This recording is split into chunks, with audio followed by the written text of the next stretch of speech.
Assalamualaikum warahmatullahi wabarakatuh.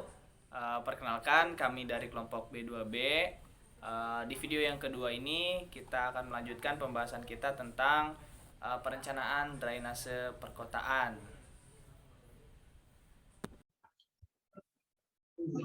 Oke, di sini saya akan menjelaskan uji kesesuaian C-kuadrat ya. Nah, karena kita akan mencari kurva IDF yang akan kita gunakan untuk memperkirakan debit puncak drainase atau gorong-gorong.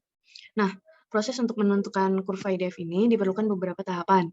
Yang pertama ada analisis frekuensi, yang kedua ada uji distribusi, ketiga menghitung intensitas hujan, dan terakhir kurva IDF.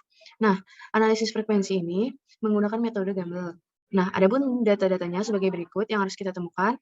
Yang pertama itu ada XI. XI ini tuh curah hujan maksimum hariannya. Kemudian X dicari ini rata-rata hujannya.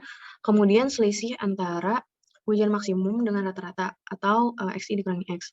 Nah, kemudian selisih ini kita pangkatkan 2, 3, dan 4 sebagai berikut.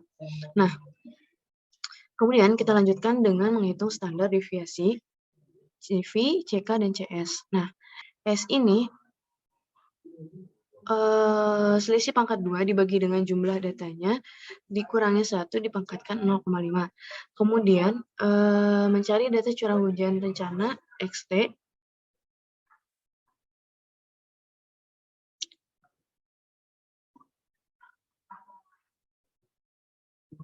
Yang pertama yaitu periode ulang tahunan. Ada 2, 5, 10, 50, dan 100 tahun. Kemudian periode 2,5, 1,667, dan 1,25. Ini juga akan dihitung karena akan digunakan dalam perhitungan distribusi. Nah, untuk mencari nilai N ini menggunakan tabel yang ini. Nah,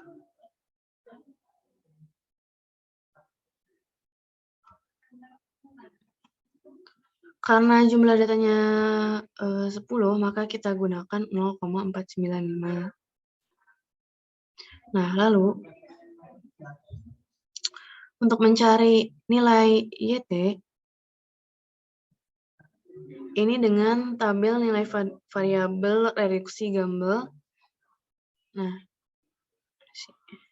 Nah, berdasarkan tabel variabel ulang tahunannya, contoh pada periode 2 tahun, itu kita dapat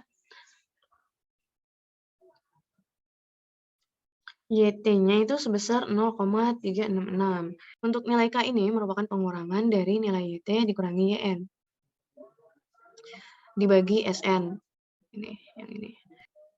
Nah, untuk S ini merupakan standar deviasi sesuai yang telah kita hitung tadi. Nah, untuk X itu rata-rata yang tadi. Kemudian untuk perhitungan rencana hujan seperti berikut. Nih. Kemudian kita kalikan antara K dengan X ditambah dengan nilai S. Nah, berikut analisis frekuensi menggunakan metode Gamble sehingga ditemukan rencana hujan. Nah, setelah itu dilakukan pengecekan apakah metode ini cocok dengan untuk menghitung rencana hujan. Setelah itu dilakukan pengecekan apakah metode ini cocok untuk menghitung rencana hujan dengan melakukan uji distribusi. Nah, selanjutnya akan dibawakan oleh Raihan. Selanjutnya yaitu setelah melakukan analisis frekuensi, kita lakukan pengecekan kembali apakah menghitung curah hujan rencana cocok dengan metode Gamble yang dilakukan tadi. Nah, untuk pengecekan ini bisa kita uji dengan uji distribusi. Nah, uji distribusi ini kita menggunakan metode C-kuadrat. Nah, yang pertama, untuk metode C-kuadrat ini kita mengurutkan daftar dari yang terbesar ke yang terkecil. Nah, di sini kita menggunakan PCH dari yang ya. Nah, bisa kita lihat sendiri di sini sudah terurut dari yang dari yang terbesar ke yang terkecil. Kemudian selanjutnya ada menentukan jumlah kelas. Nah, untuk jumlah kelas sendiri di sini ada rumusnya 1 ditambah 3,3 log n yang dimana menghasilkan 4,3 kemudian dibuatkan menjadi 5 kelas. Yang selanjutnya yaitu ada menghitung derajat kebebasan atau DK dan X kuadrat. DK sendiri Di sini ada rumusnya, yaitu K dikurangi R dikurangi 1. Dengan DK di mana sama dengan derajat kebiasaan, K sama dengan jumlah kelas distribusi, kemudian R sama dengan 2 untuk distribusi normal, dan R1 untuk distribusi Poisson.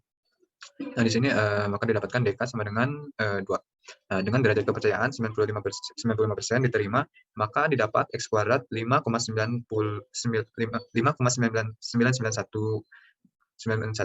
berdasarkan tabel nilai kritis untuk distribusi C kuadrat dengan DK sama dengan 2 dan alfa sama dengan 5%. Kemudian untuk menghitung kelas distribusi, di sini untuk kelas distribusi dikarenakan kita dibagi menjadi 5 kelas, yaitu berarti jadi 1 dibagi 5 sama dengan 20%. Maka interval distribusinya adalah 20, 40, 60 sama 80%. Nah, kemudian untuk probabilitas 20%, PX-nya didapat periode ulang terjadi di 5 tahun. Kemudian untuk probabilitas 40% terjadi di periode ulang 25 tahun. Kemudian untuk probabilitas 60% terjadi di periode ulang 1,67 tahun. Kemudian untuk probabilitas 80% terjadi di periode ulang 1,25 tahun.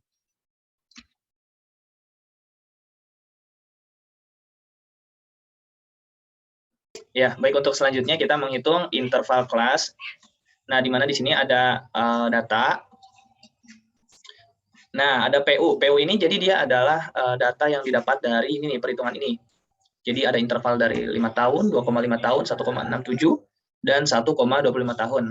Sedangkan untuk curah hujan harian maksimum ini sebenarnya kita udah hitung, jadi ini tinggal input aja. Kita udah hitung di atas, nah ini dia. Tapi ini semua maksudnya ini nggak semuanya di bawah gitu, hanya interval-interval yang ada di tabel tadi aja. Kayak ini 5, 2, 1,67, dan 1,5. Jadi cuma ada data-data tertentu aja yang di bawah.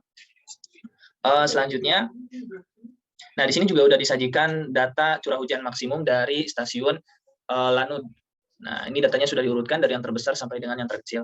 Nah, kemudian ini di sampingnya ada tabel juga. Di sini ada kelas, karena kita ada 5 kelas, jadi kita cuma inputnya 5 ya. Nah, kemudian ini interval. Nah, interval ini adalah curah hujan maksimum berdasarkan dengan interval yang tadi. Nah, yang ini. Nah, jadi ini intervalnya. Nah, untuk EI itu adalah apa sih? EI itu pengharapan atau ekspektasi ya. Ekspektasi, karena kita jumlahnya ada 10, maka dibagi dengan jumlah kelas 5 adalah setiap kelas 2. Gitu. Kemudian OI ini adalah observasi. Nah, maksudnya seperti apa? Jadi ini tuh berapa sih jumlah data yang tersedia menurut interval. Jadi kayak misalnya ini nih, kelas 1 interval 100 lebih dari 141.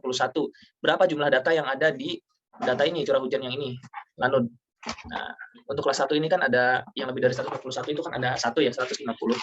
Untuk data yang kelas 2, 123,266 sampai dengan 144,745, itu ada berapa data? Ini ada 4 data.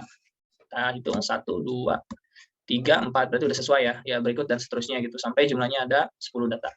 Terus di sini ada selisih dari OI dan EI. Nah, untuk selisih yang OI dan EI ini dikuadratkan, kemudian dibagi EI, ini hasilnya jumlahnya adalah 3. Nah, kemudian kita cek.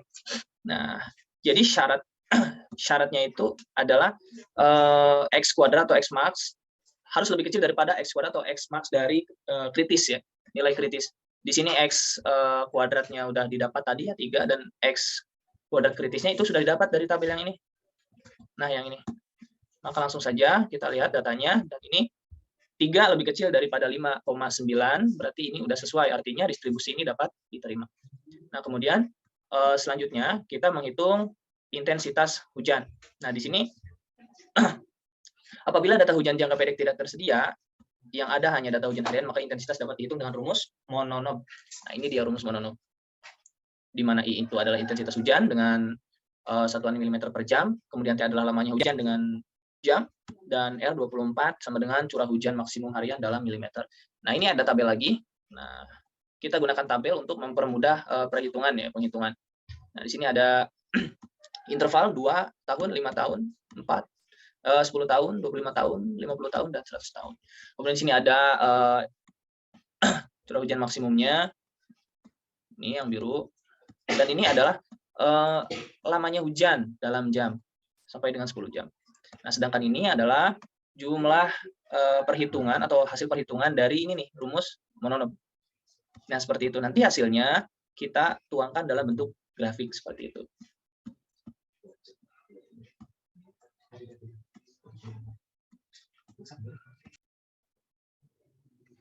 Nah, lalu kita membuat kurva IDF, yaitu hubungan antara durasi hujan dengan intensitas hujan seperti berikut. Kurva IDF ini kita gunakan dalam memperkirakan debit puncak dalam perencanaan drainase perkotaan ataupun perencanaan drainase gorong-gorong. Ya, jadi seperti itu. Sekian pemaparan dari kami. Wassalamualaikum warahmatullahi wabarakatuh.